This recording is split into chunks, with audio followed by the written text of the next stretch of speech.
교회란 무엇인가 한번 그 왼쪽에 있는 제목들을 먼저 보시면요. 1번은 성부 하나님의 계획, 하나님의 영광 이렇게 했습니다. 그리고 뒤로 넘겨보시면요. 2페이지에 두 번째는 왼쪽 제목에 성자 하나님의 순종, 교회의 본. 세 번째는 성령 하나님의 적용, 교회의 원동력 이렇게 적어놨습니다. 그리고 마지막으로 만물의 회복이고 마지막 장은 이제 부록 같은 건데 일단 교회를 바라보는 관점을 성부, 성자, 성령 하나님의 관점으로 그 일하심을 중심으로 살펴본 거고요. 우리가 에베소서 처음 시작할 때 그런 이야기를 했었습니다. 에베소서 자체가 삼위일체 하나님의 일하심을 중심으로 계속 써가고 있다고. 에베소서 중간중간에서 계속 삼위 하나님을 성부, 성자, 성령 계속 드러낸다고 했는데 그래서 저도 정리하면서 자연스럽게 이렇게 좀 정리가 됐던 것 같아요. 그래서 삼위 하나님의 관점으로 교회를 바라보고 마지막은 좀 결론적인 면에서 만물의 회복 관점으로 그리고 영적 전쟁의 관점으로 설명을 하도록 하겠습니다. 일단은 교재 중심으로 읽어가면서 보도록 할게요. 그리고 중간중간 우리 본문 찾을 것들은 찾아보도록 하겠습니다. 첫 번째 성부 하나님의 계획, 하나님의 영광이요. 하나님께서는 당신의 영광을 위하여 하나님의 백성을 창조하셨다. 구약에서 하나님의 백성이라는 표현을 말씀하실 때요. 특별히 이사야서에서 하나님께서는 하나님 자신의 이름을 위하여 그들을 참으시며 그들을 최종적으로 그리고 하나님께서 주관적으로 주체적으로 구원하신다. 한번 그 박스 안에 있는 이사야서 43장 7절을 같이 우리 읽어볼까요? 시작. 내 내 이름으로 불려지는 모든 자 곧 내가 내 영광을 위하여 창조한 자를 오게 하라. 그를 내가 지었고 그를 내가 만들었느니라. 기억나십니까? 많이 읽히는 본문이기도 합니다. 하나님께서 하나님의 영광을 위해서 창조한 자들 이렇게 표현하면서 이스라엘 백성을 가리킵니다. 좀 제한적으로 이해하셔야 돼요. 지금 이스라엘 백성을 내 영광을 위해 창조한 자라고 지금 제한적으로 말씀하시는 거고 그래서 내가 그 이스라엘 백성들을 구원할 것이다 얘기하시는 겁니다. 그 48장 이사야서 48장도 비슷한 내용이요. 같이 읽어보겠습니다. 내 이름을 위하여 내가 노하기를 더디하며 내 영광을 위하여 내가 참고 너를 멸절하지 아니하리라. 하나님께서 구원과 연관해서 하나님의 이름, 자신의 이름을 위해서 하신다는 표현을 하시는 거예요. 노하기를 더디하는 거. 왜냐면 하나님께서 빨리 노하시고 전적으로 노하시면 하나님의 백성 자체가 멸절해 버리겠죠. 사라지겠죠. 그러니까 하나님은 노하기를 더디하셔야 되고 완전히 노하지 않으셔야 되는 거죠. 또 하나님께서 나의 영광을 위하여 내가 참고 너를 멸절하지 않는다. 결국은 회복하고 구원하시겠다는 말씀을 하시는 거죠. 근데 우리가 쉽게 이해되지 않는 것은 이게 하나님의 영광을 위한 것이라는 게 쉽게 피부로 와닿지 않는 거예요. 우리가 신앙생활을 하면서 교회 생활을 하면서 내 믿음이 성장해 가면서 하나님을 이해해 가면서 하나님께서 이 모든 일을 하나님 자신의 영광을 위해서 철저하게 하나님의 열심으로 하시는구나 이게 막 피부로 느껴져 버리면 네, 해탈의 경지에 이르게 됩니다. 아무것도 두렵지 않고 아무것도 낙심되지 않고 해탈의 경지에 이르게 되는데 우리가 실제 신앙생활 때 이게 잘 피부에 안 와닿는 거예요. 그냥 하나님께서 하나님을 위해서 하시는데 좀 나를 위해서도 좀 뭐 해주셨으면 좋겠는데 도리어 이제 이게 좀 이분법적으로 갈리는 거죠. 그걸 우리가 이해할 수 있기를 바라고 교회를 바라볼 때도 우리가 하나님께서 하나님의 영광을 위해서 하나님의 백성을 창조하시고 선택하셨듯이 하나님의 이름을 위해서 하나님은 교회를 선택하셨다. 그리고 내가 그 교회의 일원이다. 이 관점으로 이해하는 게 필요합니다. 마지막 48장 11절도 읽어볼게요. 시작. 나는 나를 위하여 이를 이룰 것이라. 어찌 내 이름을 욕되게 하리요 내 영광을 다른 자에게 주지 아니하리라. 네, 굉장히 하나님께서 자신의 이름과 영광에 목숨을 거시는 우리 표현으로요. 목숨을 거시는 그런 모습을 보여주는데 마지막 표현도 내 영광을 다른 자에게 주지 않겠다. 누가 하나님의 영광을 가로채려고 할까요? 뭐 원수일 수 있겠죠. 사탄일 수 있겠고 여기서는 심지어 사람들 어떤 그 어느 누구 스스로가 구원자라고 생각하고 스스로가 왕이라고 생각하고 스스로가 뭔가 할 수 있다고 생각하는 사람들에게조차 하나님의 영광을 나누지 않는다. 이런 의미죠. 오늘날 신약에도 그대로 적용될 수 있다고 생각하는데 그 두 번째 별표에 보시면은 신약의 교회는 구약의 하나님의 백성을 가리킨다. 구약의 하나님의 백성은 항상 혈통적 이스라엘 백성을 가리키지 않았습니다. 항상 그러지 않았습니다. 이방 소위 잡족들이 이스라엘 백성 안에 들어와 있었고 그들을 위한 하나님의 법들이 처음부터 있어 왔었죠. 그런 면에서 하나님은 혈통으로서 구원하시는 것이 아니라 하나님의 선택받은 자들, 하나님을 의지하고 신뢰하는 그 자들을 하나님의 백성으로 항상 여겨오셨고 그것이 자연스럽게 신약에서는 교회로 표현되고 있는 겁니다. 하나님께서는 창조 전부터 하나님 자신의 영광. 근데 좀 칸이 크죠.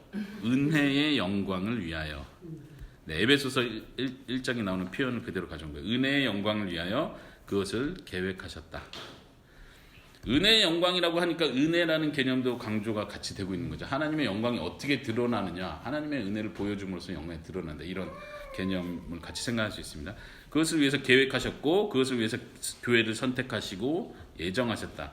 지금 이제 우리가 5강에서 할 때는 교회라는 단어를 제가 주로 쓸 거예요. 성도라는 개념, 신자라는 개념을 따로 쓰지 않고요. 그렇지만 여러분들 머릿속에는 교회를 말할 땐 성도들의 집합, 참 신자들의 모임으로서의 교회, 그러니까 내가 포함되는 그 공동체, 전체 공동체를 말한다고 생각하시면 되겠습니다. 교회를 선택하셨다. 이건 나를 선택하셨다. 우리를 선택하셨다. 이렇게 표현할 수 있지만 지금 제가 계속 5강에서 강조하려고 하는 건 이건 공동체적이다는 의미예요. 공동체적이다. 예. 에베소서 1장에 그런 예정과 선택에 대한 표현들이 잘 나와 있었죠. 그리고 그 선택과 복 주시는 은혜는 성자 하나님 안에서 성자 하나님에 의해서 이루어졌다. 창조가 그렇듯 하나님의 백성의 창조도 그리스도를 통하여 그분을 위하여 되었다. 아까 이사야서에서 찾아본 것처럼 창조하신 목적이 자신의 영광을 위해서 하신 것처럼 하나님께서 그리스도를 통하여 새로운 창조를 하시는 것, 이걸 구원이라고 표현합니다. 새로운 창조를 하시는 것도 그리스도를 통하여 하시고 그리스도를 위하여 하신다. 골로새서 1장 16절에 그런 표현이 잘 돼 있죠. 이 구절들이 좀 떠오르십니까? 한번 골로새서 1장 16절만 같이 찾아볼까요? 골로새서 1장 16절 찾으신 분들 저와 같이 읽어보겠습니다. 시작. 만물이 그에게서 창조되되 하늘과 땅에 보이는 것들과 보이지 않는 것들과 혹은 왕들과 주권들과 통치자들이나 권세들이나 만물이 다 그로 말미암고 그를 위하여 창조되었다. 모든 것이 하나 예수 그리스도, 여기서는 그는 예수 그리스도를 가리킵니다. 모든 것이 그리스도를 위하여 그리고 그분을 통하여 창조되었다. 이렇게 표현하고 있죠. 이제 그 하나님의 영광에 대한 이야기를 더 하겠는데요. 그 소제목에 어떻게 교회가 하나님의 영광을 나타내는가, 하나님께서 하나님의 영광을 위해서 교회를 선택하셨다, 하나님의 백성을 선택하셨다, 이 얘기를 했는데, 그럼 교회가 선택됐습니다. 그러면 하나님의 영광이 갑자기 드러나나요? 선택된 게 왜 하나님께 영광이 되나요? 이거를 설명하려고 하는 겁니다. 내 영광을 위해서 이스라엘 백성을 창조했다. 근데 이스라엘 백성이 하나님께 영광이 됐나요? 우리가 알기로는 이스라엘 백성은 죄를 짓고 하나님 말씀 안 듣고 끝까지 결심하고 새로운 새 언약을 맺어도 계속 깨뜨리는 이런 일도 했고, 결국 어떻게 이스라엘 백성이 하나님의 영광이 된다는 이야기지. 지금 교회도 똑같은 관점으로 보는 거예요. 어쨌든 교회는 예수 그리스도를 통해서 거룩하게 되었고 죄의 용서함을 받았고 하나님 앞에 받아들여졌습니다. 하나님 입장에서 생각하는 거예요. 하나님 입장에서 교회를 선택하신 게 왜 자신에게 영광이 되죠? 이제 영광이 된다는 개념도 좀 생각해 봐야겠죠. 도대체 하나님이 영광을 뭐로 생각하시길래 이스라엘 교회를 선택해서 데려오시는 일이 왜 이게 자신에게 영광이 되고, 영광이라는 표현이 좀 어려우면 자신의 이름이 높아진다, 자신이 더 높아진다, 이 개념으로서 왜 교회를 선택하는 것이 하나님께는 영광이 될까요?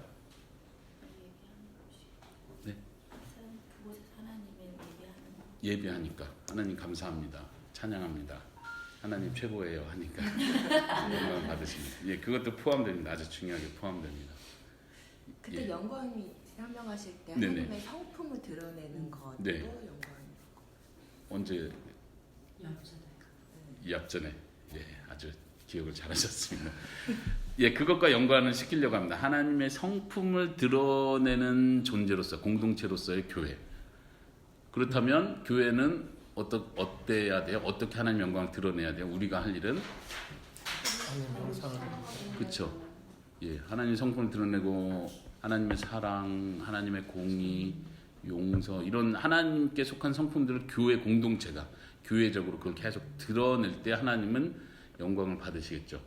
맞습니까? 그럼 하나님은 그걸 계획하셨다는 거예요. 처음부터.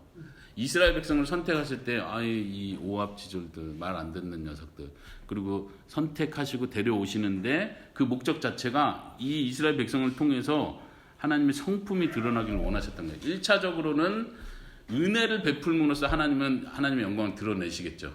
이렇게 죄가 많은데도 나는 용서하고 참았고 인내했고 그래도 끝까지 구원했다. 그러니까 하나님의 이름이 드러나는 거예요. 내 성품을 드러내는 거예요. 그리고 이스라엘 백성들 하나님 감사합니다.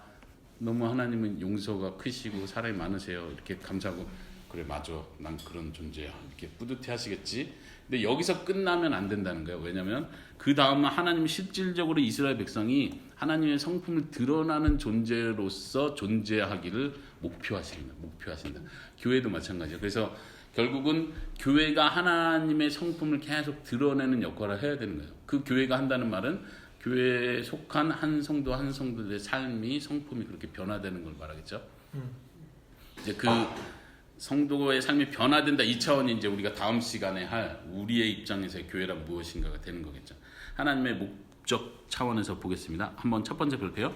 교회는 그 구원 혹은 새 창조에 있어서 온전히 하나님의 은혜를 입는다. 그리고 구원의 완성에 이르기까지 항상 하나님의 은혜가 요구된다. 하나님은 은혜를 베푸시는 분으로서 영광을 받으시는 거예요.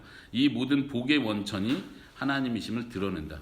모든 것이 하나님으로부터 온다. 하나님의 모든 걸 제공하시는 분이다. 내가 생명이고 내가 생명을 줄 수 있고 내가 참된 만족의 근원이고 나만이 만족을 줄 수 있다. 이게 확실히 증명됨으로써 하나님은 뿌듯해 하시는 거예요. 그것을 자랑스럽게 생각하시고 기뻐하시는 거고 그게 합당한 하나님의 영광이 되는 거죠. 두 번째 별표 또한 교회의 창조, 탄생은 만물의 회복의 시작을 의미한다. 교회는 어쨌든 하나님의 백성들, 사람들을 가리키는 거예요.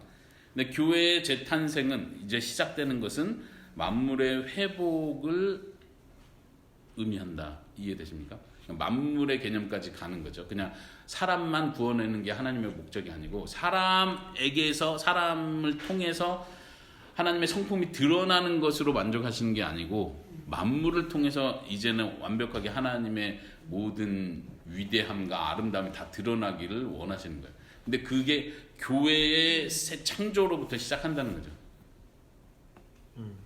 좀 더 설명하겠습니다.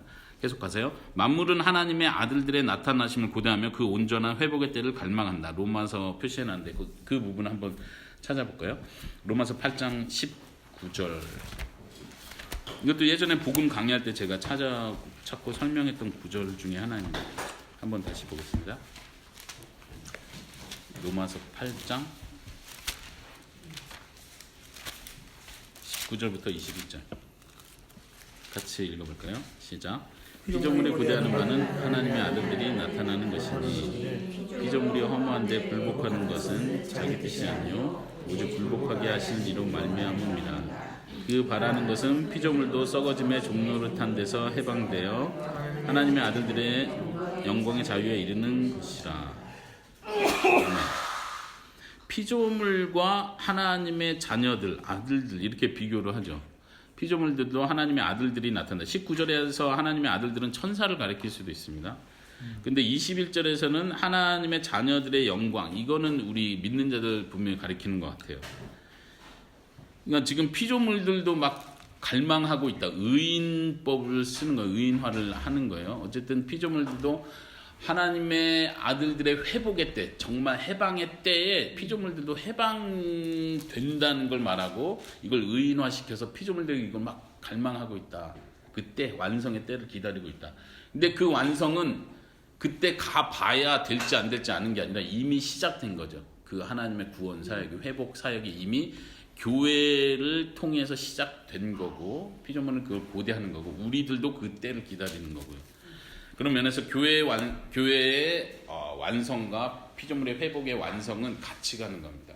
그래서 하나님께서 바라보시는 교회는 단지 교회의 구원만이 아니라 교회를 통한 만물의 회복, 만물의 구원이라고도 표현하시겠죠.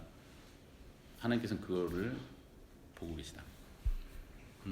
계속 이어서 아까 읽었던 부분, 만물의 온전한 회복은 바로 만물의 으뜸이신 그리스도 안에서 함께 모이게 되고 연결하게 되는 것이다. 이걸 좀 설명해야 되는데, 그 골로새서에서 만물의 으뜸이라는 표현을 써요.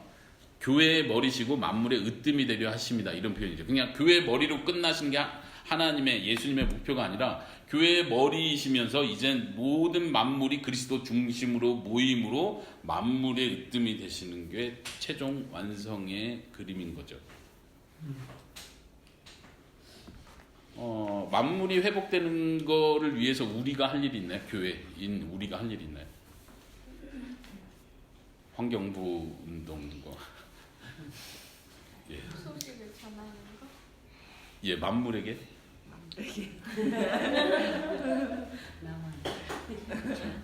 안무야, 너도 회개하고 복음을 믿어라. 이건 아닌 거죠. 만물을 향해서 우리가 할 일은 뭐죠? 교회가 할 일은 없는 것 같아요. 그냥 그거는 만물은 하나님이 알아서 회복시키는 거고 우리나 잘해야죠. 그리고 에스더 말대로 믿는 사람, 아직 안 믿는 사람들에게 복음 전하는 일을 우리가 계속 할 일이고, 결국 선교라는 것은 사람에게 복음을 전하는 거지 동물에게 복음 전하는 건 아니잖아요. 자연에게 복음 전하는 것도 아니고 사람에게 복음을 전하고 그 때가 차면 하나님이 이젠 때가 됐다, 내가 만물을 새롭게 하노라, 하나님께서 선언하시는 거죠. 그때가 만물이 회복되는 때. 그런 차원에선 우리가 직접적으로 만물을 회복시키기 위해서 물론 환경을 아껴야죠. 하나님이 주신 것에 감사하는 기본적인 태도로 환경 오염하는 일에 동참하지 않고 도리어 더 아끼고 사랑하고 감사해야 되는데, 우리가 직접적으로 이거를 잘 읽어내야 만물이 회복에 가까워지는 건 아닌 거예요. 그런 면에선 좀 어렵긴 하지만 어쨌든 하나님의 목적은 교회를 통해서 사람들의 존재에 새로운 창조가 완성되는 그때의 만물도 함께 그리스도 중심으로, 거기서 밑줄 친 부분이요, 함께 모이고 함께 연결되게 한다. 마치 지금 옥중서신에서 표현하는 이 교회의 그림은 뭐냐면, 예수님이 머리시고 교회가 온 몸이라고 표현하잖아요. 그래서 머리를 통해서 모든 것이 연결되어 있다, 이런 표현을 하죠. 거기 지금 에베소 1장 10절과 거긴 에베소 1장 10절은 만물이 통일되게 하려 하십니다, 이 표현이고, 골로새 1장 20절은 각 몸이 머리를 통해서 연결된다, 힘을 공급받는다, 그 표현하는 구절인데, 교회는 예수님 중심으로 모인 거예요. 질서를 갖춰서, 그렇죠? 순종하는 자세로서, 머리에게 순종하는 몸으로서 교회는 질서를 갖춰서 딱 이제 처음 만들어진, 처음 하나님께서 내 영광을 위해서 창조했다 할 때 그 목적대로 교회가 그걸 회복하는 거죠. 근데 여기서 끝나지 않고 만물도 그리스도 중심으로 모이는 거예요. 지금은 그리스도 중심으로 만물이 안 모여 있나요? 어떻게 생각하세요? 만물이 죄를 짓고 있나요? 아니, 만물이 하나님의 통치에 반역하고 있나요? 좀 그렇게 표현하기는 굉장히 힘든데도 불구하고 잘 보세요. 예수님이 이 땅에 오셨을 때 만물을 향해서 하셨던 일들이 뭐가 있죠?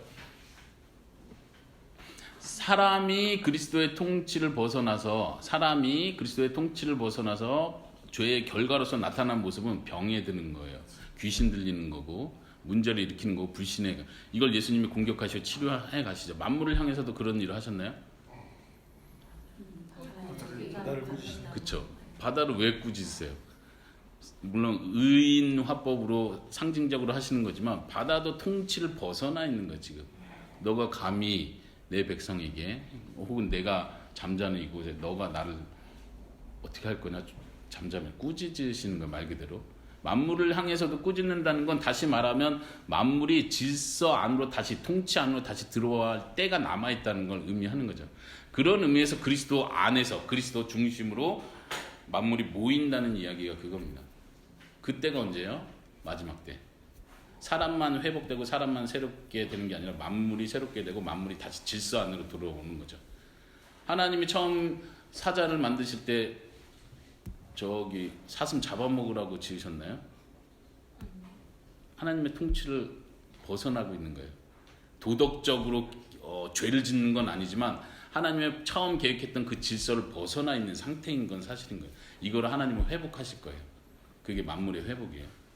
이게 도덕적 죄는 아니지만 하나님의 통치를 벗어나 있다. 사람은 통치를 벗어나면서 그거 자체가 죄가 되는 거예요. 왜냐하면 도덕적으로 우리가 선택했고 도덕적으로 우리가 결심했기 때문에 이건 죄의 문제죠. 근데 만물을 향해서는 죄의 문제라고 표현하지 않지만 좀 비슷한 표현은 악이라고 하자. 악한 상태다. 그 악한 상태를 다 회복하실 겁니다. 교회의 온전한 회복의 때와 함께 그렇게 된다는 얘기죠. 네, 또 넘어가 볼게요. 그 다음 별표. 그런데 이것이 왜 하나님의 영광이 됩니까? 다시 설명해요. 만물이 그리스도 안에서 함께 모이고 연결되고 회복되는 게 왜 하나님께 영광이 되나요? 하나님의 영광은 어떤 것인가? 하나님은 어떻게 영광을 받으시는가? 계속 질문을 던지면서 제가 답변을 하는 건데요. 첫 번째 그 별표 세모를 읽어볼게요. 하나님께서 교회를 세우시는 목표가 있다. 그것은 바로 뭘까요? 몸으로 세우시는 것이다. 에베소 1장 4절과 고린도서 1장 22절에요. 쭉 더 읽어볼게요. 그것은 교회의 머리이신 그리스도를 담는 것이며 교회의 은사를 주신 이유이기도 하다. 좀 감이 잡히시나요? 거룩하고 흠없다는 말은 단회적인 법정적인 의미일 뿐만 아니라 연속적인 실천적인 의미이기도 하다. 하나님께서 교회를 세우시는 목표는 교회를 거룩하고 흠없게 하시기 위해서다. 이렇게 적으시면 됩니다. 거룩하고 흠 없는 자로 세우시는 것이다. 이렇게 쓰면 좋겠죠. 에베소서나 골로새서 이거 아주 분명하게 만들. 우리를 구원하는 이유, 우리를 하나님의 백성으로 만드시는 이유는 거룩하게 하시려고 만드신 거죠. 또 에베소서 5장이죠. 그 부부 관계를 설명할 때도 그리스도께서 교회를 위하여 목숨을 내어 주심으로써 그 교회를 깨끗하게 하셨다. 이런 표현하죠. 깨끗하게 하시는 게 목적이죠. 거룩하게 하시는 게 목적이에요. 우리가 오늘날 이제 다음 시간에 할 적용 부분에서 한국교회 성도들이 계속 이렇게 도덕적으로 이렇게 기준 미달이 되는 이유가 이런 하나님의 목적들을 계속 잃어버리고 있기 때문에 그래요. 내가 구원받고 천국 가면 된다고 내 관점에서 구원을 이해하고 내 관점에서 교회를 이해하는 거예요. 근데 하나님의 구원의 목적, 교회를 부르시는 목적은 거룩한 자로 세우는 게 목적. 왜 거룩한 자로 세우는 게 목적이에요? 거룩해야 하나님의 성품이 드러나니까. 거룩하지 않는 데서 하나님의 성품은 존재할 수가 없는 거예요. 다 뒤죽박죽 되는 거예요. 이 교회가 나의 성품을 담고 그거를 이제 성경에서 구체적으로 그리스도 마다들의 형상을 담는다 이렇게 표현하죠. 그게 로마서에 나오는 표현이고요. 아래 표시되어 있습니다. 그래야 교회가 하나님의 성품을 온 세상에 드러내는 역할을 하는 거예요. 그때 하나님이 영광 받으시는 거예요. 하나님은 어떻게 영광 받으시는가? 교회가 거룩한 삶을 살아가며 하나님이 영광 받으신다. 왜요? 그것이 하나님의 성품이니까. 하나님이 만물을 통해서도 영광 받으시나요? 하늘이 하나님의 영광을 선포하고 선포하는데 어떻게 선포한다는 얘기죠? 말을 하는 건 아니잖아요. 의인화법인데 그것도 어떻게 만물은 하나님의 영광을 드러내죠? 지혜롭고 오묘하고 영광스럽고 장엄하고 위대하고 너무 아름답고 완벽한 비율을 가짐으로써 하나님의 성품을 드러내는 거예요. 만물은. 그럼 사람의 몸매가 완벽하면 하나님의 성품을 드러내겠죠. 역시 하나님의 미는 탁월하셔. 근데 이것도 많이 왜곡돼 있어요. 우리가 살아가는 동안은. 많이 왜곡됐어요. 제가. 근데 우리에게 하나님이 요구하신 더 큰 목표는 너의 완벽한 목소리, 너의 그 화음 및 정확한 그걸로 내게 영광 돌리는 것보다 도덕적인 걸 요구하시는 거예요. 만물은 그걸 이미 할 수 있어요. 지금 타락한 상태에서도 아름다움을 드러내요. 만물은. 근데 사람에게 요구하신 건 도덕적 성품이에요. 거룩함, 사람, 의를 실천하는 것, 거짓말에서 멀어지는 것, 진리를 선포하는 것. 이런 면에서 하나님께 영광을 돌리는 교회가 그래야 된다는 거예요. 하나님 그걸 위해서 교회를 선택하셨다. 하나님의 백성을 선택하셨다. 그래서 마지막 부분에 거룩하고 흠없다는 말은 단회적인 의미일 뿐만 아니라 우리는 하나님의 백성이 되는 순간 이미 그리스도 안에서 온전히 거룩해졌다고 표현합니다. 그럼에도 불구하고 우리는 계속해서 거룩해져 가야 한다고 표현하죠. 그래서 실천적인 의미이기도 하는 거예요. 두 번째 실천적인 의미로 우리가 잊어버리면 위험해지겠죠. 두 번째 세모를 보시면요. 교회의 선행과 사랑 실천은 하나님의 거룩한 성품을 세상에 가득 채우는 일이다. 그러기에 교회는 그리스도의 충만이라고 불린다. 보세요. 교회의 사랑 실천이 하나님의 성품을 세상에 채운다. 이 표현이 이해되세요?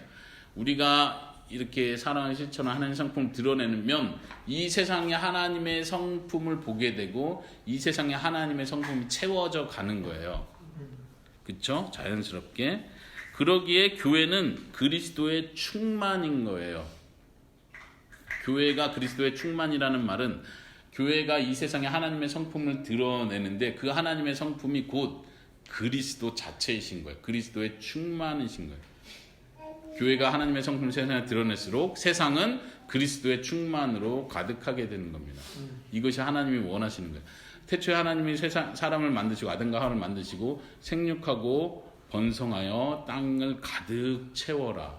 제가 이것도 성경 개관 이런 쪽에서 여러 번 설명했던 부분인데 다시 말씀드리면 사람을 세상에 가득 채우려는 이유는 인구 밀도를 높이기 위해서가 아니라 하나님의 형상, 하나님의 성품, 하나님 된 그 모습을 세상 곳곳에 채우기를 원하시는 거예요. 이것이 하나님이 원하시는 하나님의 충만인 거예요. 근데 그 충만함을 교회를 통해서 하신다는 거예요. 다른 존재, 다른 동물들, 믿지 않는 자들 통해서 하시는 게 아니라 그 하나님의 형상, 하나님의 성품, 하나님의 아름다움을 교회를 통해서, 그 공동체를 통해서 하시는 거예요. 각 개인이 아니라 각 개인으로는 세상을 채울 수 없죠. 교회를 통해서 그 일을 하시는 겁니다. 네, 이것이 창조의 목적이고 하나님께서는 교회를 당신의 영광을 드러내는 최고의 걸작이 되게 하셨다. 에베소 2장 10절에서 하나님의 작품이다 이런 표현을 하시죠. 그 작품이라고 표현을 하시면서 하시는 말씀이 선한 일을 위해서 창조했다. 선한 일을 위해서 미리 계획하셨다. 이런 표현을 하죠.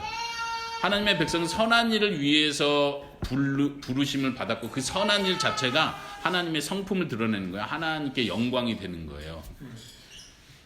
네. 세 번째 세모로 넘어가면요. 또 하나 이것도 큰 주제인데요. 새 창조인 교회의 특징은 질서이다. 그래서 우리가 옥준서신에 보면 머리와 몸의 관계, 가족 구성원의 문제, 직분자와 일반 성도 교회 안에서 관계는 하나님께서 처음부터 의도하셨던 회복된 질서를 보여준다. 이 말 이해되세요? 제가 아까 사자 비유를 들었는데 사자가 다른 동물들 잡아먹도록 계획되지 않았어요. 그렇죠? 이건 창조 질서를 벗어난 거예요. 하나님이 회복되는 그 창조 질서를 회복하실 거예요. 천국에서는 사자가 양하고 사이좋게 지내야겠죠. 하나님 그걸 원하시니까. 사람은요. 사람도 서로 질투하고 비교하고 서로 억압하는 관계로 살아가는 것이 아니라 하나님이 처음 의도하셨던 관계로 살아가겠죠. 그래서 제가 이 강의하는 시다가 또 제 아내한테 갑자기 질문을 또 하나 했었는데 여보는 천국에 가서도 여자야? 그랬더니 제 아내가 여자지? 이렇게 대답을 하더라고요. 그래서 아하 그렇구나.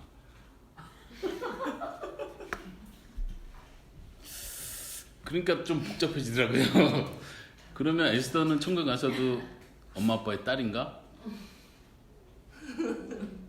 아니요. 그쵸? 약간 복잡해지죠. 결혼도 없고 뭐도 없고 그랬는데. 그러면 이렇게 질문해 볼게요. 여러분 한번 대답해 보세요. 천국에 가면 사람들 사이에서 질서가 없어질까요? 정말 완벽한 동등성을 유지하게 될까요? 최소한은 있지 예? 않을까? 성경 안에서 우리가 힌트를 찾을 수 있나요? 네. 상급이 틀려. 상급, 그쵸? 상급 문제가 걸려요. 또 예수님이 몇 국을 다스리는 그러면 권세 차이가 난다는 얘기인데 또 갑자기 불안해지는 거죠.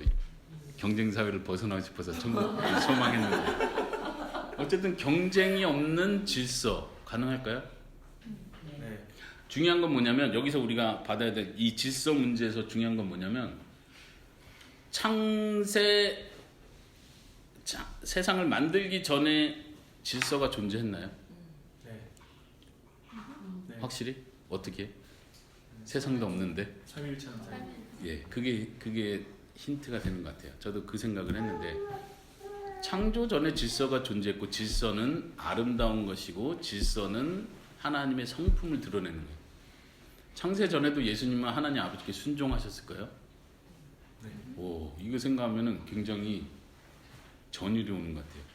창세 전부터 영원토록 아들 예수님은 아버지께 영원토록 순종하시는 분이셨고 분이시고 분이실 거고 그 질서가 깨지는 게 아니라는 거예요. 구원을 완성했으니까 이제 아버지 저 이제 순종 안 해도 되는 거죠? 이제 어깨 동무 해도 되는 거죠? 이렇게 가지 않는다는 거예요.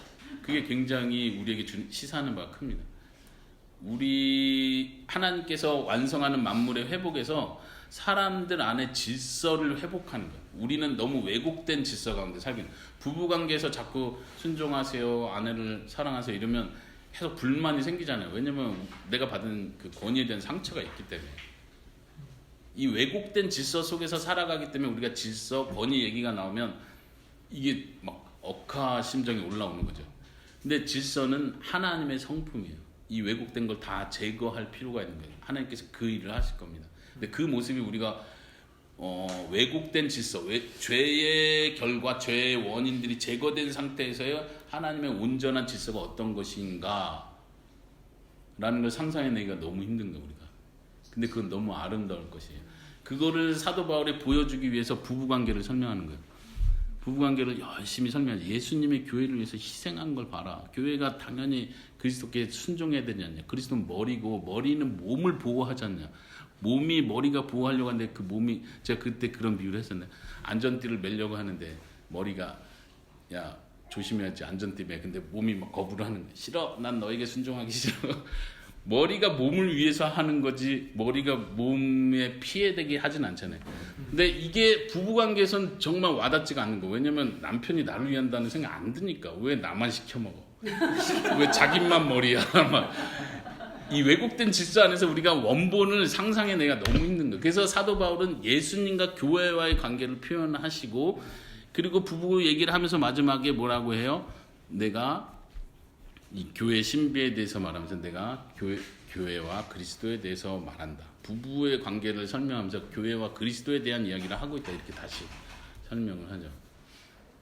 천국에서도 이 질서들이 회복됩니다. 그것을 이 땅에서 보여주는 것이 교회예요. 가정이에요. 그리고 여기서 말한 것처럼 몸과 머리의 비유로서 그걸 계속 이해시켜 주려고 하는 거예요. 직분자와 일반 성도라는 표현도 썼는데 에베소서에서 하나님께서 그리스도께서 하늘에 오르셔서 전리품처럼 선물을 받아서 나눠주셨다라고 표현하면서 직분자들, 교사와 목사와 전도자를 주셨다. 이렇게 하면서 이 목적이 뭐라고 했어요? 성도들을 온전케 하기 위해서다. 그러니까 그것이 그리스도께서 교회에게 주신 선물이라는 표현을 해요. 다시 말하면 이 선물이 없이는 성도들이 온전해질 수 없어요. 교회가 온전해질 수 없어요. 온전해질 수 없다는 얘기는 뭐냐면 하나님이 목표한 교회가 거룩해지는 것에 그 목표에 다다를 수 없다는 거예요. 이건 필수적이라는 얘기죠. 직분자들은 필수적이에요.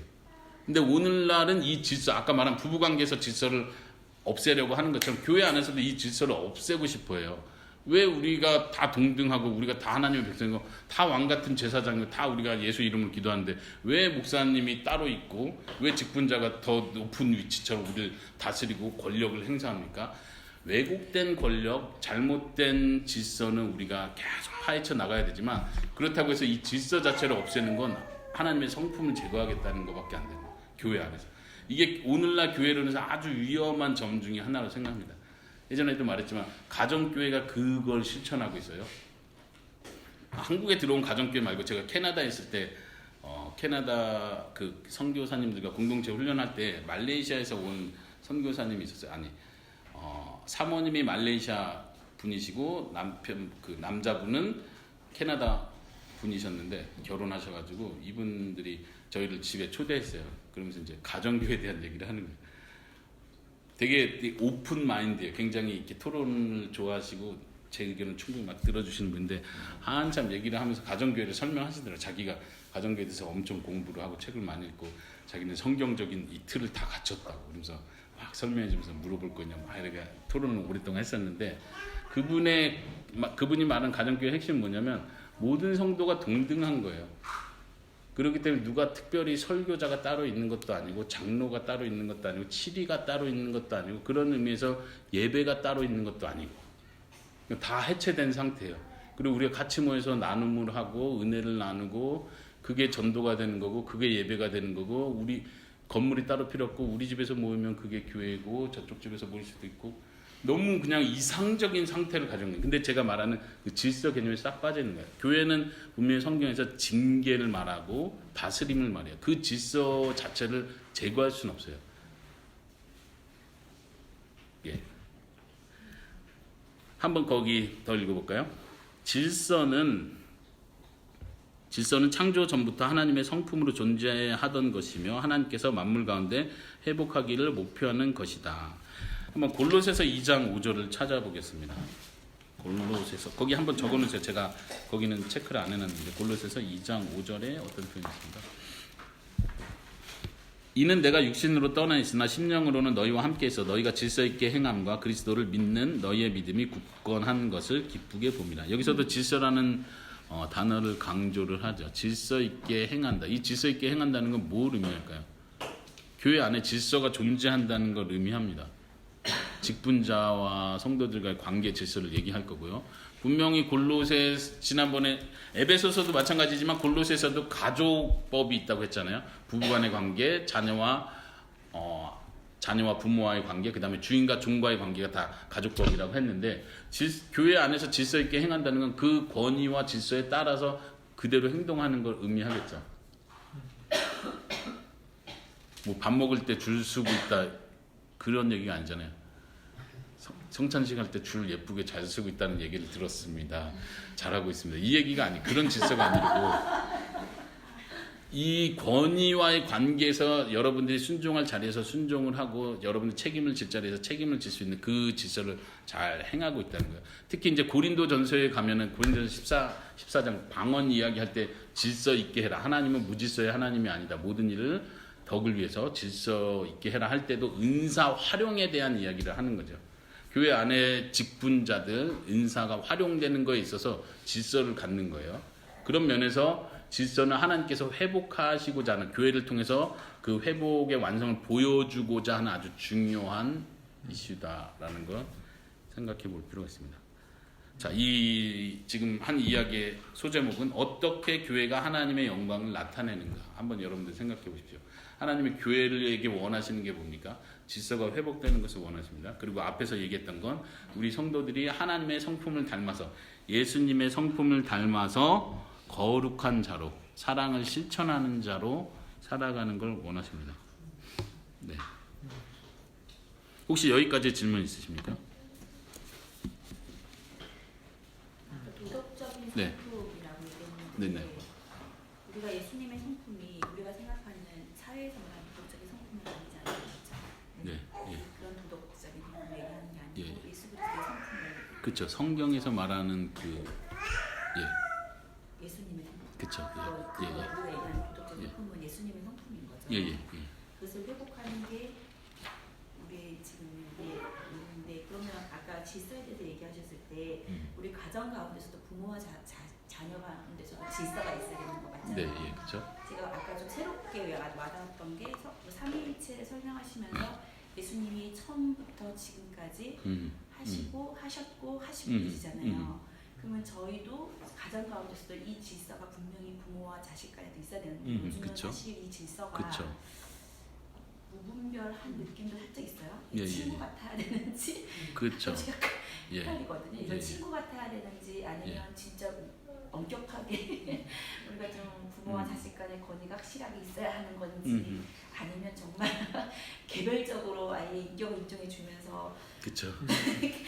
이런 거에 대한 좀 질서적인 게 정확하게 정립이 좀 안 돼 있는 우리 그리스도 안에서도. 예. 근데 지금 제가 삼위일체를 설명하면서 이게 엄격하게는 아니더라도 우리가 우리 안에서 그 인격을 존중하되 질서는 분명히 있어야 되겠다라는 생각이 확 반시계밖에 예, 예. 들거든요.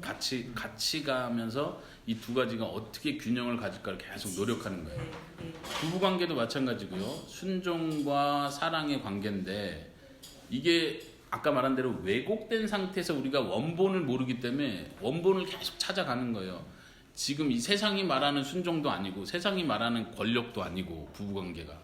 근데 우리는 그 모델밖에 본 적이 없기 때문에 또 우리의 부모님을 통해서 그걸밖에 본 적이 없기 때문에 좋은 모델로 완벽한 모델을 본 적이 없기 때문에 우리가 원본을 모르는 거예요.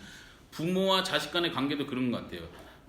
지금 표현하신 두 개의 딜레마. 내가 이게 권위적으로 질서를 잡아줘야 되는지 그러다가 내가 너무 셌다 그러면서 미안해 이러면서 또 다시 저 자세로 내려오고 이 균형을 못 잡는 거죠. 원본을 우리가 못 봐서 그래. 하나님과 예수님과의 관계를 잘 연구함으로써 우리가 그걸 찾아낼 수 있는 거예요.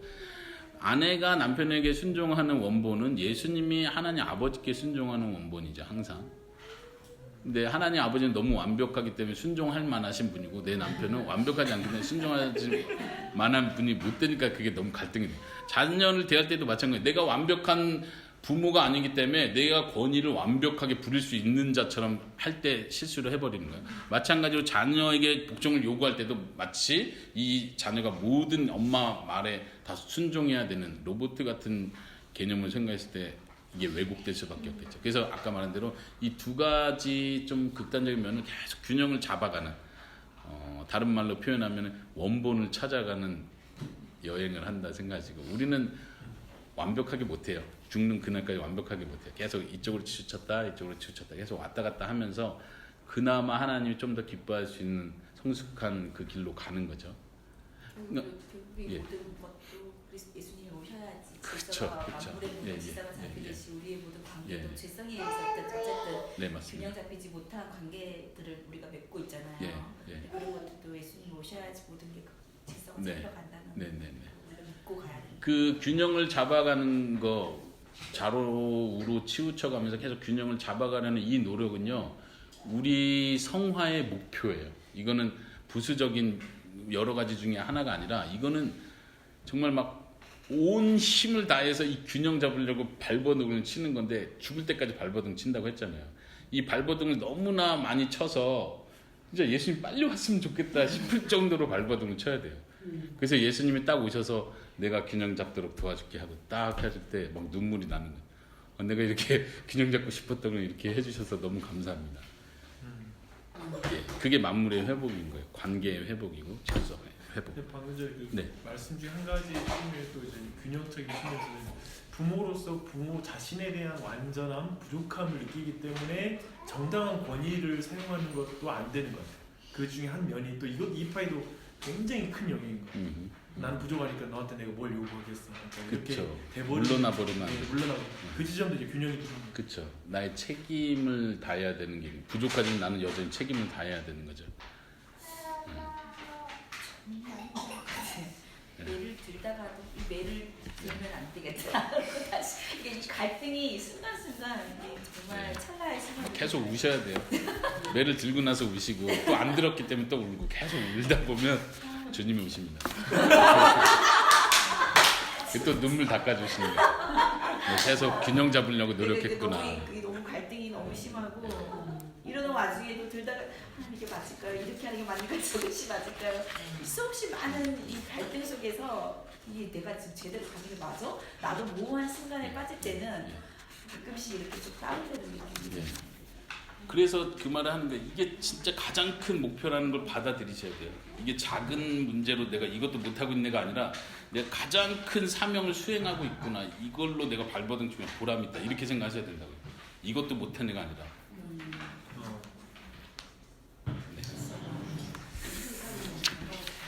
네, 그 1페이지 제일 아랫줄에 또 다시 질문이 있는데 여전히 우리에게는 왜 하나님께서 이 과정을 거치도록 계획하셨는가에 대한 의문을 남긴다. 다시 하나님의 더 큰 그림으로 질문을 던지는 건데 아니 교회를 통해서 교회가 거룩해지고 교회가 질서를 회복하고 뭐 이러면서 하나님 영광 받으신다 해서 이해가 어느 정도 되는데 더 큰 질문은 이거예요.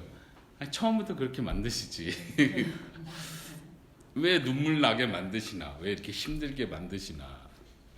그러니까 이제 결국은 항상 우리 인간의 모든 철학적 고민은 왜 죄가 시작됐는가, 왜 하나님 그걸 허락했는가고, 왜 차라리 하나님은 사람 만들지 마시든가 이런 느낌까지 오는 거죠. 여러분들 그런 고민 해본 적 있습니까? 내가 세상에 태어나지 않았더라면 이런 고민도 없을 텐데. 우리는 근본적으로 이 원인을 찾아가는 거예요. 근데 성경은 그거를 설명해 주고 싶은 거예요. 왜 하나님이 세상을 만들었는지를 설명해 주고 싶은 거고, 왜 우리 인간사에 고생이 있는데 이 고생이 하나님의 뜻 안에 있다고 말하는지를 설명해 주고 싶은 거예요. 근데 이게 너무 큰 그림이에요. 우리에게는. 제가 답답하다는 게 그거예요. 제가 표현하기 힘들어한다는 게 그런 거예요. 막 이렇게 뭐 새로운 언어를 써가면서 새로운 영어와 새로운 언어를 막 또 다른 차원으로 이렇게 설명을 할 수 있는 방법이 있으면 좋겠는데 결국은 한국말로 해야 되죠. 제 지적 수준 안에서 해야 되죠. 이게 답답한 거예요. 그러나 성경은 그것을 우리에게 가르쳐 주려고 합니다. 왜냐하면 그거를 우리가 배우고 우리가 이해할 때 하나님의 영광이 드러나요. 그래서 자, 한번 뒤로 넘겨보실까요? 두 번째는 성자 하나님의 순종에 대한 부분입니다. 다시 질문으로 시작하는데요. 왜 모든 구원과 그 완성이 예수님 안에서 이루어진다는 것을 강조하는가? 특별히 에베소서에서 계속 예수 그리스도 안에서 이런 표현이 굉장히 많다는 것을 살펴봤었는데, 이게 핵심이에요. 하나님의 구원과 하나님의 큰 구원 계획의 큰 핵심이 예수님 안에서 이루어진다는 거예요. 그리고 아까 앞에서 바로 앞전에 했었던 바로 그 질문, 왜 하나님이 이 과정을 거치게 하는 것에 대한 힌트가 여기에 들어있어요. 자, 창조를 하시고 완벽하게 순종하는 인간, 완벽하게 거룩한 교회, 하나님의 백성들을 처음부터 만들어내셨어요. 그리고 하나님은 영원히 그냥 그 관계를 유지할 수도 있었죠. 근데 여기에 빠져있는 게 있어요. 뭐냐면 예수 그리스도 중심으로 모이는 그 원리가 없는 거예요. 예수님이 더 높아지는 원리가 드러나지 않는 거예요. 그래서 반드시 한 과정을 거쳐야 했었던 거예요. 아주 심플하게 말합니다. 그 과정이 바로 예수님을 통한 구원, 예수님을 통한 은혜가 공급되는 이 과정을 통해서 모든 인간과 하나님의 백성과 만물은 예수 그리스도 중심으로 모이게 돼요. 예수 그리스도가 머리가 되시고 예수 그리스도가 가장 높아지시는 거고, 이 과정이 있어요. 이해되십니까? 그래서 구원이 예수 그리스도 안에서 이루어진다는 걸 하나님께서 계속 강조하는 거예요. 너네가 받은 구원은 나의 사랑이지만 예수 그리스도를 통해서 이루어졌다. 하나님이 이걸 강조하고 싶은 거예요. 지금 하나님의 관점에서 교회를 보잖아요. 하나님의 마음이 어떤 마음이냐면, 내 아들, 내 사랑하는 아들, 내 아들 때문에 너희들이 구원받은 거야. 내 아들 때문에 너희가 이런 복을 누릴 수 있는 거야. 지금 하나님의 마음이 느껴지세요? 내 아들을 높이고 싶은 거야. 지금 하나님의 마음. 너희가 딴 생각 품지 마. 너희가 스스로 뭘 했다고 생각하려 한 톨도 생각하지 마. 스스로 구원에 대해서 스스로 영광 받을 수 있는 어떤 것도 한 것이 없다. 내 아들이 다 했다. 내 아들 안에서 이루어진 거고 내 아들을 통해서 이루어진 거다. 이걸 놓치지 마라. 내가 원하는 세상은 너희들이 스스로 잘났다고 기뻐하는 세상이 아니라 내 아들을 높이는 세상이다. 이게 하나님의 마음이에요. 이게 순종을 받으실 만한 자격이 있는 하나님인 거예요. 그러니까 예수님은 순종하시는, 그걸 아시니까. 예수님이 죽으시는 이유는 다시 살아날 거를 아셨기 때문에 죽으시는 거예요. 예수님이 순종하는 이유는 그 순종의 결과가 얼마나 대단한 건지를 아시기 때문에 순종하는 거예요. 다시 돌아가서, 교회는 완벽한 순종자이신 그리스도께 연합됨으로 생명을 얻는다. 우리는 순종에 실패한 자예요. 순종을 못하는 자예요. 철저히. 근데 예수님께서 완벽히 순종하셨습니다. 그분과 연합함으로써 그리스도의 그 순종의 본성을 이어받습니다. 그리스도와 연합함으로써 그리스도의 생명을 우리가 소유하게 되는 것입니다. 두 번째 별표, 그걸 좀 더 설명하면요. 창조 이후로 사람은 순종의 본이신 예수님을 따르기를 거부하고 스스로 욕심을 따라 불순종의 아들들로 살아가게 된다. 에베소서에서 그런 불순종이라는 표현을 쓰죠. 이는 곧 하나님을 떠나 살기로 작정한 인간의 죽음의 삶을 의미한다. 순종은 곧 생명이에요. 불순종은 곧 죽음이에요. 왜냐하면 순종하는 자만이 하나님과 연결될 수 있어요. 근데 순종하지 않는 자, 우리가 선택한 순종하지 않는 삶은 하나님으로부터, 생명이신 하나님으로부터 떨어져 나가는 거예요. 이렇게 따옴표를 썼는데 죽음의 삶을 의미한다. 죽음의 삶, 반대 단어죠. 죽음과 삶은 반대 단어예요. 근데 우리는 죽어 있는 삶을 사는 거예요. 그런 의미에서 죽었다는 건 존재가 사라지는 게 아니라 존재하는 거예요. 죽은 상태로 존재하는 거예요. 근데 그 죽은 상태가 뭐냐? 생명이신 하나님, 만족이신 하나님, 모든 은혜 원천이신 하나님으로부터 분리되는 것이 죽음인 거예요. 육체 죽음을 자꾸 연결시키면 안 되고, 생명이신 하나님, 모든 만족의 하나님이신 근원이신 하나님으로부터 분리돼서 살아가는 게 죽음이에요. 이게 지옥이고, 지옥은 하나님의 은혜가 제거된 상태입니다. 천국은 죄의 결과가 제거된 상태입니다. 물론 천국과 지옥을 상태만으로 표현할 수 없지만 그 특징 중에 하나가 그렇습니다. 이는 곧 하나님을 떠나 살기로 작정한 인간의 죽음의 삶을 의미한다. 그러기에 생명은 곧 하나님과 함께하는, 하나님께 순종하는 그리스도 안에서 발견된다. 우리가 그리스도와 연합해야 되는 이유가 그거죠. 왜냐하면 우리 스스로 하나님께 순종할 수 없기 때문에 순종하신 그분께 연합하는 것만이 우리가 살 수 있는 길이라는 거죠. 그 다음 별표. 그러므로 교회의 정체성은 적어보세요. 그리스도를 닮는 것이다. 그리스도께서 순종함으로 하나님의 생명에 이르렀기 때문에 우리도 그리스도를 닮아 순종하는 자가 되어야 하는 거죠. 우리가 스스로 조건을 성취함으로써, 다시 말하면 순종을 해냄으로써 그리스도께 연합되는 것도 아니에요.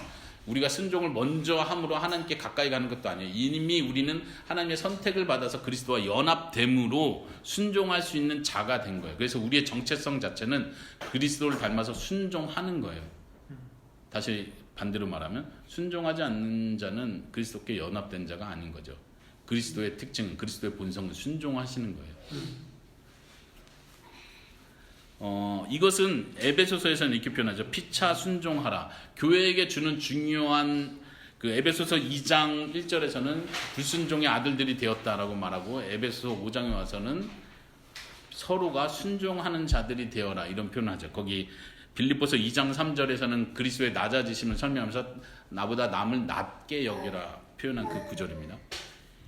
이 일은 하나님의 영광의 나라에서도 동일할 것이다. 지금 하나님의 영광의 나라는 소위 우리가 말하는 천국을 가리킵니다. 영광의 나라라는 표현을 쓰는데, 그곳에서도 피차 순종하는 일이 있겠습니까? 그래야죠. 그렇지 않으면 뭐 어떻게 하겠어요. 개인주의를 살 것도 아니잖아요. 관계 안 하고 살 것도 아니고, 관계는 하고 만나고 교제하지만 서로 누가 잘났다, 내가 위다 아래다, 내가 전도 더 많이 했었다, 뭐 이렇게 싸우는 관계도 아니고, 그런 면에서 서로에게 순종하는 거예요. 근데 서로에게 순종하는 건 어떤 개념이죠? 에베소서 거기 몇 장이에요? 아까 에베소 5장 21절에서 피차 순종하라 하고, 이 순종을 어떻게 피차 순종하도록 설명을 합니까? 22절이 뭐가 나오죠? 아내는 남편에게. 이게 순종이죠. 그러면 남편은 아내에게 순종할 일이 있나요? 사랑만 하라 그랬잖아요. 아내는 계속 죽어라 순종하고 남편은 죽어라 사랑만 하고, 남편이 훨씬 쉽고 아내는 억울하고, 이 개념을 우리가 깰 필요가 있다는 거. 아까 말한 왜곡된 질서, 왜곡된 순종, 왜곡된 권위로부터 우리가 원본을 이해를 잘 못하는 거예요. 그리스도를 비유하면서 그리스도가 자신을 희생하면서 교회를 위해서, 신부를 위해서 이렇게 하셨다. 그러니까 남편도 이렇게 해라. 사실 이 말을 우리가 잘 이해하면 남편이 훨씬 더 힘든 거죠. 아내는 순종만 하면 되잖아요. 근데 남편은 어떻게 그렇게 희생을 해요? 물론 순종도 본성적으로 힘들지만 정말 그리스도처럼 희생해서 아내를 섬기는 것은 더 힘든 것 같아요. 왜냐면 권위 부리고 싶지 섬기고 싶진 않잖아요. 내가 머리야 이러고 싶지, 내가 머리니까 죽을게 이렇게 말하진 않잖아요, 우리가. 남자가. 그런 면에서 회복된 질서는 너무나 아름다운 것이에요. 그거를 우리가 이 세상 사는 건 조금이라도 좀 드러내려고 노력하는 거죠. 그래서 그리스도를 닮는다는 거, 피차 순종한다는 건 그거예요. 정말 그 권위의 질서에 따라간다는 의미에서 순종하는 것도 있지만, 예수님이 가르쳐준 바대로 낮아지는 거, 희생하는 거, 섬김으로써 순종하는 거. 이해되십니까? 교회도 마찬가지입니다. 목사가 아까 질서를 질서를 없애버리면 안 된다. 죄송합니다. 무슨 단어지? 질서를 없애버리면 안 된다라고 말하면서 그러니까 목사의 질서가 권위적, 소위 말하는 우리 한국적 권위적 목사로서 쓰면은 그것도 성경적인 건 아니에요. 성경에서 뭐라고 말하냐면 아내와 제가 우리 외국인 사역하면서 많이 나눴던 성경 구절 중에 하나인데 사도 바울은 표현하기를 내가 너희의 그리스도의 주 되심과 우리가 너희의 종됨을 전파한다 이렇게 표현을 하거든요. 굉장히 충격적인 표현이에요. 두 가지를 전파하는데 하나는 그리스도의 주 되심을 표현하고 두 번째는 우리가 너희의 종됨을 전파한대요. 그게 사명인 거예요. 종이란 말은 노예란 뜻이죠. 하나님의 종입니다. 이걸 전파한다는 게 아니라 말 그대로 노예라는 거. 그러니까 내가 너희들 섬긴다. 왜? 그리스도께 가까이 가게 하기 위해서. 그리스도를 높이기 위해서 우리가 섬기는 자다. 우리는 단지 여기일 뿐이다. 이걸 계속해서 성도들이 가리킨다는 거예요. 그게 맞는 게 예수님께서 말씀하시는 큰 자는 섬기는 자가 되어야 된다. 우리는 큰 자로 부름받은 거예요. 목사는 큰 자로 부름받은 거예요. 그래서 섬기는 자가 되어야 되는 거예요. 머리는 몸을 위해서 희생하는 자로 부름받은 거예요. 그게 하나님 나라의 질서인 거예요. 그러니까 피차 순종한다는 게 그런 의미인 거예요. 굉장히 아름답고 복된 거죠. 근데 우린 이거를 원본을 자꾸 몰라서 왜곡시키는 거예요. 순종하라고 했잖아. 내가 머리라고 했잖아. 내가 목사잖아. 내가 교회 통치자잖아. 이렇게 가버리는 거죠.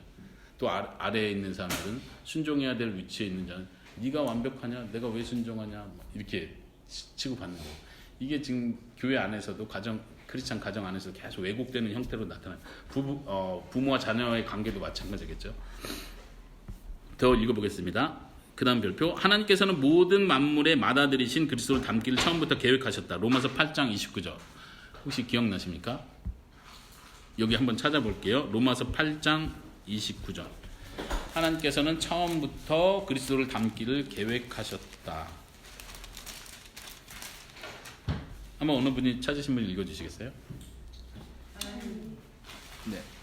하나님이 미리 하신 바들을 또한 그 아들의 형상을 본받게 하기 위하여 미리 정하셨으니 이는 그로 많은 형제 중에서 맏아들이 되게 하려 하십니다. 네, 그리스도를 맏아들로 표현하고 그 선택된 자, 예정된 자들은 그리스도를 본받는 것, 닮아가는 걸 목표로 세우셨다고 말을 하고 있죠. 이것이 하나님께서 만물을 회복하는 그 목적을 표현해 줍니다. 다시 교재로 와서 그리스도를 온전히 담는 것이 창조의 완성 단계이다. 그러니까 만물의 회복 단계다 이런 표현이고요. 그 회복은 시작일 뿐이다라고 제가 작게 썼는데 천국에서 완성됐다고 해서 완성 상태 그대로 유지하는 게 아니라고 했습니다. 천국은 역동적이고 계속해서 발전해가는 나라라고 생각합니다. 모든 만물은 그리스도를 통하여 존재의 의미와 원동력을 공급받는다. 이것이 하나님께서 계획하신 신비이다. 에베소 1장 10절.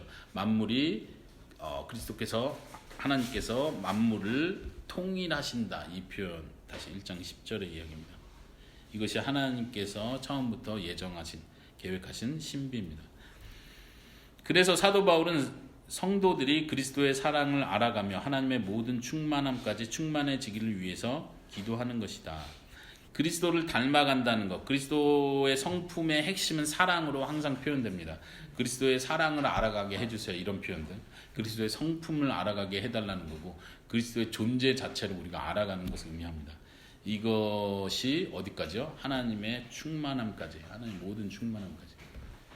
아까 앞에서 얘기했던 교회가 하나님의 성품을 드러냄으로써 이 땅 가운데 하나님의 충만함으로 충만케 한다고 말한 것처럼 우리가 그리스도를 닮아가는 것 자체가 하나님의 성품으로 이 세상 채우는 것과 같습니다. 네, 2번까지 했고요. 3번 넘어가기 전에 혹시 질문 있습니까?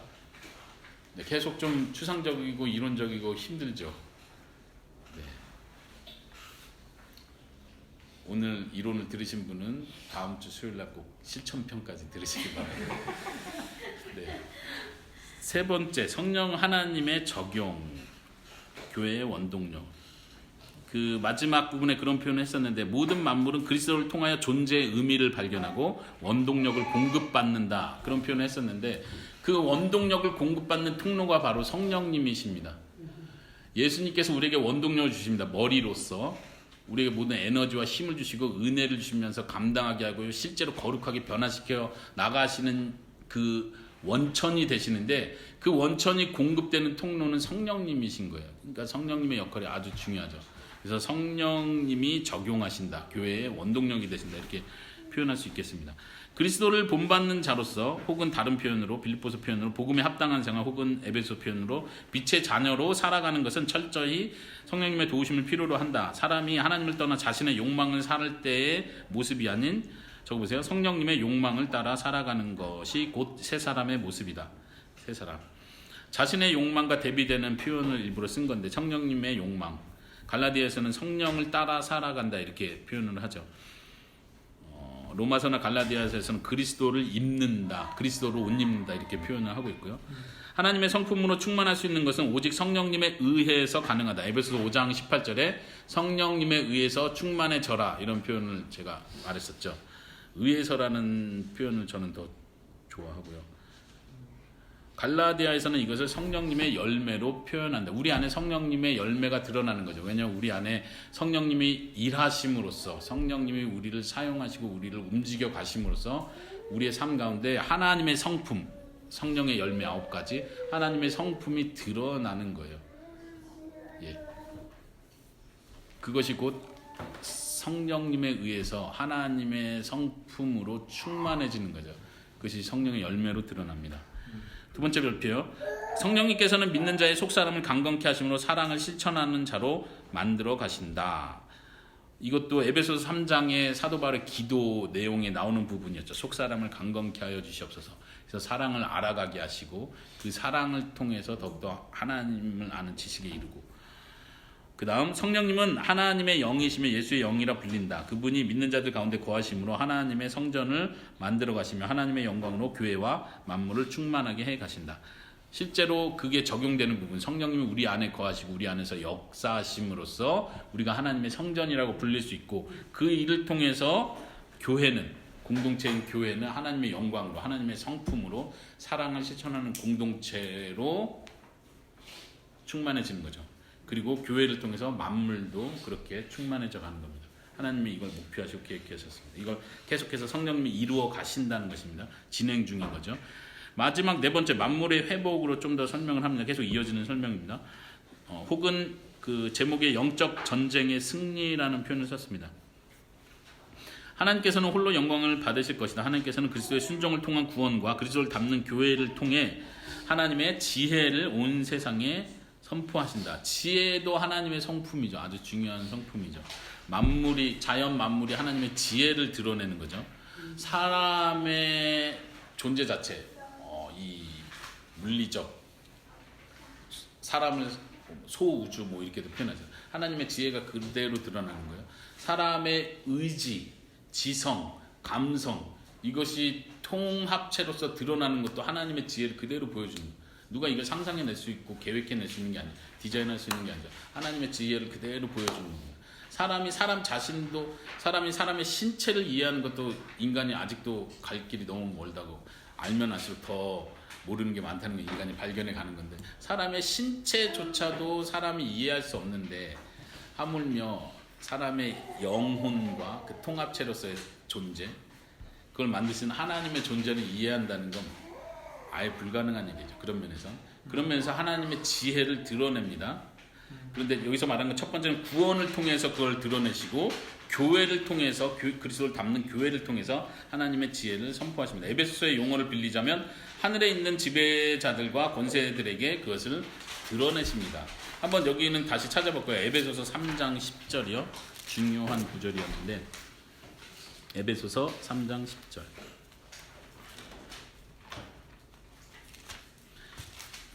이제는 교회로 말미암아 하늘에 있는 통치자들과 권세들에게 하나님의 각종 지혜를 알게 하려 하심이니.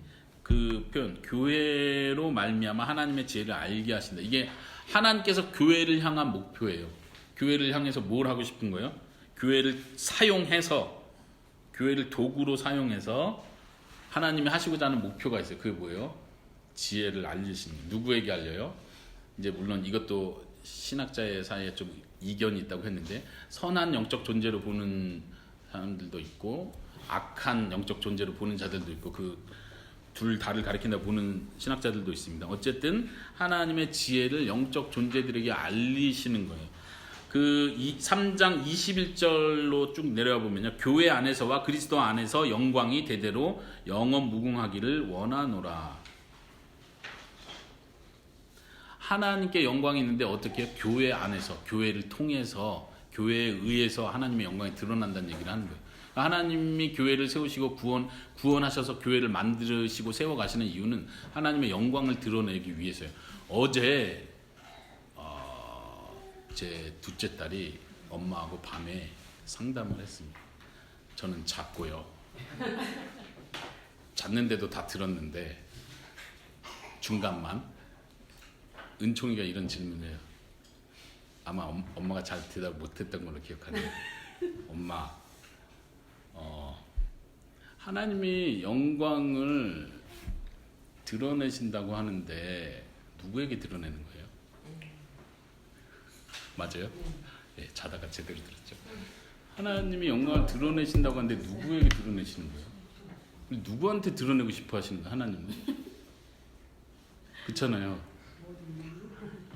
만물에게 뭐 만물아 내 영광이다. 뭐 어떻게 하는 거예요? 이게 이제 성경에서 나오는 굉장히 비유적이고 은유적이고 의인화된 표현들이긴 한데 우리가 이런 개념들을 이해하기가 참 힘든 것 같아요. 통합적으로 이해를 해야 되는데 어쨌든 에베소서는 그거를 아주 분명하게 말해주는 거예요. 누구에게 영광을 드러내고 싶어 하시는 거예요. 이 사람들에게 이 존재들에게 지혜를 알게 하려 하는 게 하나님의 목적이래요. 우리가 이거를 받아들이고 이해하는 과정이 되게 중요합니다. 왜냐하면 이게 하나님의 큰 그림이에요. 좀 우리가 속상할 수 있고 좀 기분 나쁠 수 있는데 잘 보세요. 하나님은 1차적으로 우리에게 영광을 드러내는 게 목표가 아니신 것 같아요. 내가 이렇게 위대하다. 나를 찬양해라. 물론 그것도 포함하겠지만요. 하나님의 관심은 이렇게 표현해 볼까요? 오해하지 마시고 들으시고요. 뭐 오해가 될 것 같으면 다시 질문해 주세요. 하나님의 관심은 영적 존재들에게 하나님의 영광과 지혜를 드러내는 게 목적이에요. 이게 1차적 목적인 것 같아요. 어디서 그 힌트를 얻을 수 있냐면 성경 전체에서 들어보면 욥기서를 보세요. 욥기서 그걸 아주 분명하게 드러내요. 우리는 욥기서 하면 의인의 고난 이런 관점으로 보는데 사실 서론에서 이미 욥기서 뭘 말하려고 하는지 서론에서 말해주는 거야. 사단과 하나님과의 관계를 통해서 하나님께서 사탄에게 자랑하시잖아요. 기억나십니까? 한번 찾아볼까요, 우리? 그 아주 멋있는 장면은 욥기의 서론이에요. 먼저 1장 12절에 보면 여호와께서 사탄에게 이르시되 내가 그의 소유물을 아니요 여기가 아니네. 네, 8절이죠. 8절 그렇죠?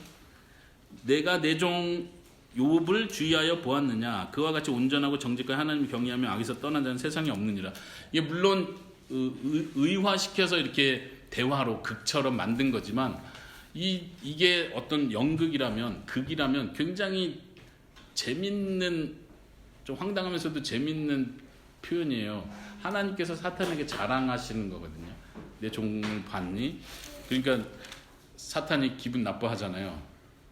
그리고 하나님의 생각이 틀렸다는 걸 증명하고 싶어 하잖아요. 그래서 제안을 합니다. 그래서 하나님께서 사탄에게 어느 정도 권한을 줘서 그러면 한번 테스트해봐라 그랬죠. 그 다음에 다시 사탄이 나타난 장면이 2장인데 2장이 한번 보면 2장 3절에 여호와께서 다시 사탄에게 말하되 내가 내 종 욥을 주의하여 보았느냐 그와 같이 온전하고 정직하여 하나님을 경외하며 악에서 떠난 자 세상에 없느니라. 내가 나를 충동하여 이것도 굉장히 신성 모독적인 표현인데 어쨌든 사탄이 하나님을 자극을 한 거예요. 그래서 너가 내 말을 못 믿어? 욥이 진짜 그렇다니까 내 말을 못 믿어? 그래서 시험하게 해줬는데 내가 나를 충동하여 까닭없이 그를 치게 하였다. 하나님이 치도록 허락했다는 거예요. 그가 여전히 자기 온전함을 굳게 지켰느니라. 어떻게 생각하세요? 이게 욥기의 시작이에요. 그러면 욥기의 결론으로 한번 가봅시다. 욥은 하나님께 하나님의 자랑을 지켜냈습니까? 사탄에게 할 수 있는 자랑을 사탄이 욥이 그 과정 다 끝나면 사탄이 또 세 번째 찾아왔어요. 하나님 이러면서 하나님이 너가 내 욥을 보았느냐? 그는 온전함을 굳게 지켰다. 이렇게 말할 수 있었을까요? 아닌 것 같죠. 욥이 어쨌든 하나님 앞에 혼나는 장면으로 끝나고 있다는 거예요. 지금 하나님의 관심사가 욥한테, 이건 제 표현인데, 욥한테 실망을 하신 것 같아. 너가 여기서 교만해지면 어떻게 해? 지금 사탄이 다 보고 있는데 네가 여전히 그냥 하나님 저는 죄인이고 은혜 받은 것으로 충분합니다라고 했으면 사탄이 할 말 없었는데 네가 지금 스스로 나하고 변론하겠다 이러고, 네가 나랑 변론할 게 아니지. 사탄이 다 보고 있는데. 하나님이 그런 면에서는 굉장히 실망하신 것 같아요. 어떻게 생각하십니까? 제가 더 신기한 구절을 하나 더 찾아드릴게요. 사무엘하 12장을 찾아보세요. 구약 스토리인데요. 사무엘하 12장에 무슨 내용이 나오냐면 다윗이 밧세바와 간음한 사건이 나와요. 그럼 다윗이 하나님 앞에 죄를 지은 거죠. 다윗도 하나님께 그렇게 말, 제가 주님 앞에만 죄를 지었습니다, 이렇게 표현하죠. 근데 하나님의 관심이 어디 있는지 보세요. 12장 13절 14절을 읽어보겠습니다. 다윗이 나단에게 이르되 내가 여호와께 범죄하였노라 하매 나단이 다윗에게 말하기를 여호와께서도 당신의 죄를 사하셨나이다. 당신이 죽지 아니하려니와. 14절 이 일로 말미암아 여호와의 원수가 크게 비방할 거리를 얻게 하였으니 당신 아이가 반드시 죽으리라. 이유가 뭐예요? 여호와의 원수가 비방거리를 찾아냈다는 거예요. 하나님은 그렇게 내가 기뻐하는 자다 이렇게 자랑을 하셨는데 실패를 해버렸네요. 원수가 하나님을 비방하는 거예요. 지금 원수가 하나님을 비방하는 거예요. 이 표현이 여기에만 있는 게 아니라요. 한번 출애굽기 32장으로 넘어가 보세요. 32장도 아주 큰 사건이 있죠. 무슨 사건이 있습니까? 금송아지 만드는 사건이 있어요. 근데 우리가 쉽게 놓쳤던 장면인데 32장 25절에 보면 모세가 본즉 백성이 방자하니 이는 아론이 그들을 방자하게 하여 원수에게 조롱거리가 되게 하였습니다. 이게 무슨 말이죠? 누가 금송아지 만들었다고 조롱하고 있죠? 아말렉이 조롱하고 있나요? 아니면 이집트 사람들이 와서 조롱했나요? 이게 어려운 주제예요. 지금 하나님의 관심이 사탄에게 있어요. 하나님은 지금 사탄에게 뭔가를 증명하셔야 되는 거예요. 하나님 그럴 필요는 없으세요. 그럴 필요는 없으신 분이지만 하나님 그걸 계획하셨어요. 그리고 모든 인간사를 통해서 그게 실패되는 걸 보여주는 거예요. 심지어 욥을 통해서도. 그리고 하나님은 어떻게 증명하셨을까요? 예수 그리스도를 통해서 완벽한 욥, 실패하지 않는 다윗, 실패하지 않는 이스라엘로서 하나님이 봐라 원수에게 자랑을 하시는 거예요. 너 이 참 이스라엘 예수 그리스도를 보았느냐? 이보다 완벽한 자가 있느냐? 끝까지 고난 가운데 불평하는 걸 봤냐? 끝까지 나에게 순종한 자 봐라. 하나님은 예수님을 보고 완전 자랑하시는 거예요. 이 그림이 되게 재밌잖아요. 하나님께서 자기 아들을 드러내놓고 자랑을 하시는 거예요. 근데 여기서 끝나는 게 하나님의 계획이 아니에요. 예수와 연합된 교회를 통해서 하나님은 사단에게 이걸 자랑하고 싶은 거예요. 어떻게 자랑하시겠어요? 내 교회를 봤느냐? 지금 핍박을 당하고 고난을 당하고 조롱을 당하는데도 불평하지 않는다. 끝까지 순종한다. 이 악하고 왜곡된 질서 가운데서도 여전히 그리스도를 닮아서 순종한다. 봐라. 하나님은 이렇게 하나님의 지혜를 드러내고 싶으신 거예요. 그러니까 우리가 거룩해지는 삶을 사는 건 하나님의 그림에서는 엄청 중요한 일이에요.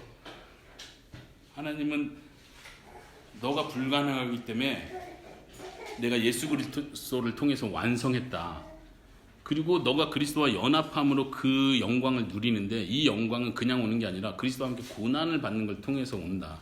근데 너가 고난을 감당하지 못하는 거 알기 때문에 내가 그리스도와 너를 성령을 통해서 완전히 연결시켜놨다. 너 속에 성령이 살고 있다.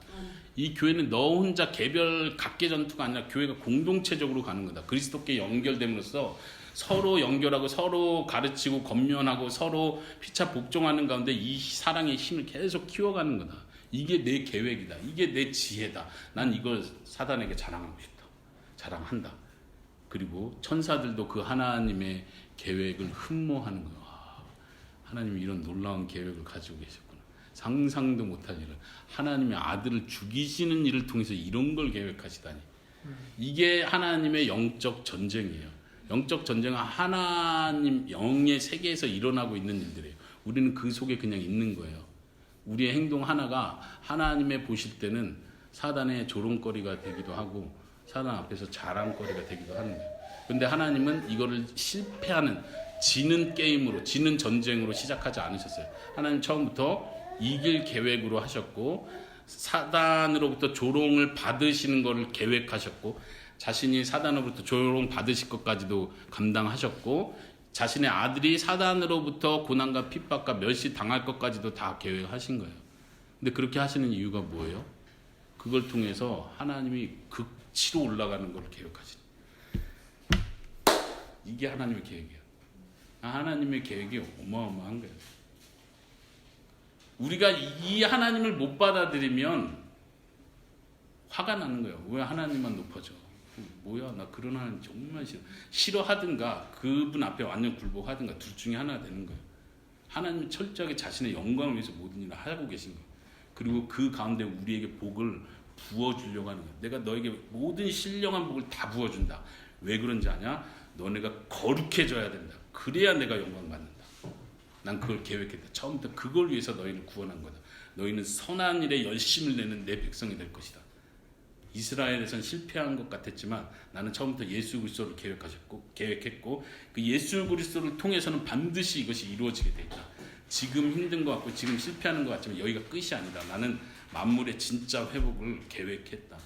그때의 사탄은 완전히 굴복되고 자기가 얼마나 자기의 고소가 하나님 앞에서 했던 고소와 거짓말과 사람들을 비방했던 게 얼마나 잘못되고 왜곡되고 실패였는지를 그때 사단은 저시 느끼게 될 것이다. 하나님 지금까지 참으시는 거예요. 우리가 실패하는 것도 참으시고 우리가 거룩함에 관심 안 갖는 것조차도 참아가시면서 계속 성령을 통해서 그 일을 하고 계신 거죠. 네, 다시 돌아와 볼까요? 그걸 정리하는 표현을 한번 쭉 읽어볼까요? 다시 한번 제가 그 뒤에를 읽어볼게요. 만물의 회복 그 부분이요.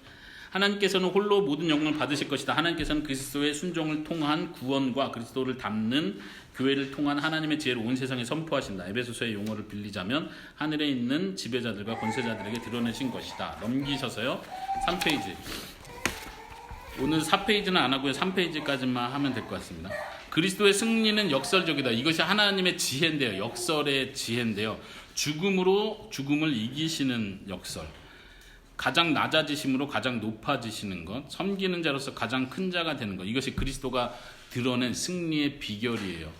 다른 방법을 택하지 않으세요. 왜냐하면 다른 방법을 하면 사단이 눈치채거든요. 이건 너무 쉬운 얄팍한 지혜거든요. 사단이 전혀 생각지 못한 하나님의 방법은 역설적인 거예요. 죽었는데 그것이 곧 생명이 돼버리는 것. 사단이 예측하지 못한. 우리는 그분의 본을 따라서 고난의 길을 걷는다. 고난의 길은 곧 승리의 길입니다. 고난을 갈 때 그것이 승리로 연결된다는 거예요. 그리스도를 본받기 때문에요. 한번 거의 성경 구절 3가지가 있는데요. 같이 읽어볼까요? 시작. 또 자기 십자가를 지고 나를 따르지 않는 자도 내게 합당하지 아니하리라. 자기 목숨을 얻는 자는 잃을 것이요 나를 위하여 자기 목숨을 잃는 자는 얻으리라. 두 번째요. 너희 중에는 그렇지 아니하야 하나니 너희 중에 누구든지 크고자 하는 자는 너희를 섬기는 자가 되고 너희 중에 으뜸이 되고자 하는 자는 너희의 종이 되어야 하니라. 마지막 주 앞에서 낮추라. 그리하면 주께서 너희를 높이시리라. 이 모두가 예수님의 본을 따르라는 얘기예요. 예수님 그렇게 승리하셨거든요. 그렇게 하나님의 지혜를 드러내신 거거든요. 그러니까 교회가 그 길을 똑같이 따르라는 거예요. 그 길을 따를 수 있는 기회는 이 세상에서밖에 없어요. 천국에 가서 뭐 죽고 낮아지고 핍박받고 이런 건 없거든요. 여기서 우리가 할 수 있는 특권의 기간이에요. 자, 그 다음 별표. 하나님께서는 그리스도의 역설로서 사단과 그 무리를 이기셨고 그들을 무장해제시키셔서 백성들 앞에서 구경거리가 되게 하셨다. 골로새서 2장 15절이요. 그리고 그분은 마지막 때 최후 승리, 심판으로서 당신의 영광을 극치로 드러내실 것이다. 하나님이 이미 승리하셨고 최후 심판이 하나님의 영광을 극치로 사탄에게 드러내는 순간인 거예요. 하나님은 이거를 너무 기다리고 계신 거예요. 이 마지막 사단에게 더 이상 아무 말 하지 못하도록 하는 그 순간을 하나님은 기다리시는 거죠. 거기 성경 구절 같이 2개 읽어보겠습니다. 시작. 내가 내 영광을 여러 민족 가운데 나타내어 모든 민족이 내가 행한 심판과 내가 그 위에 나타낸 권능을 보게 하리니. 그 다음 내가 들으니 물을 차지한 천사가 이르되 전에도 계셨고 지금도 계신 거룩하신 이여 이렇게 심판하시니 의로우시도다. 또 내가 들으니 제단이 말하기를 그러다 주 하나님 곧 전능하신 이시여 심판하시는 것이 참되시고 의로우시도다 하더라. 아멘. 하나님의 심판은 하나님의 영광을 드러냅니다. 최후 심판은 하나님의 영광의 극치를 드러냅니다. 그 다음 사도 바울은 교회의 구원 역사와 자신의 선교 과정을 영적 전쟁의 관점에서 바라보고 있다. 교회는 하나님의 지혜를 나타내는 전시물이며 왕이신 그리스도의 도래와 초림과 재림을 포함한 도래예요. 사탄과 그의 세력들의 패배 그리고 최후 심판을 선포하는 선교적 공동체이다. 교회는 사단의 패배와 최후 심판이 있다는 걸 계속 선포하고 다니는 이게 선교고 이게 전도입니다. 또한 마지막 순간을 기다리는 지상의 교회는 패배가 결정된 사단의 무리를 대항하여 굳게 서는 전투적 교회이다. 막 싸워서 이긴다 진다를 판가름하는 게 아니라 이미 그리스도께서 승리하셨고 그 승리의 마지막 뒤치다거리를 우리가 굳게 서서 담대함으로 감당해내는 거죠. 네, 우리는 기다리는 거예요. 그 마지막 심판 최후 완벽한 정복이 이루어지는 그 순간을 기다리는 자로서의 교회다. 선교적 교회고 전투적 교회다. 네, 마지막은 또 다시 질문으로 쭉 하면서 다음 시간을 예고하는 건데요. 한번 각자 읽어보시고요.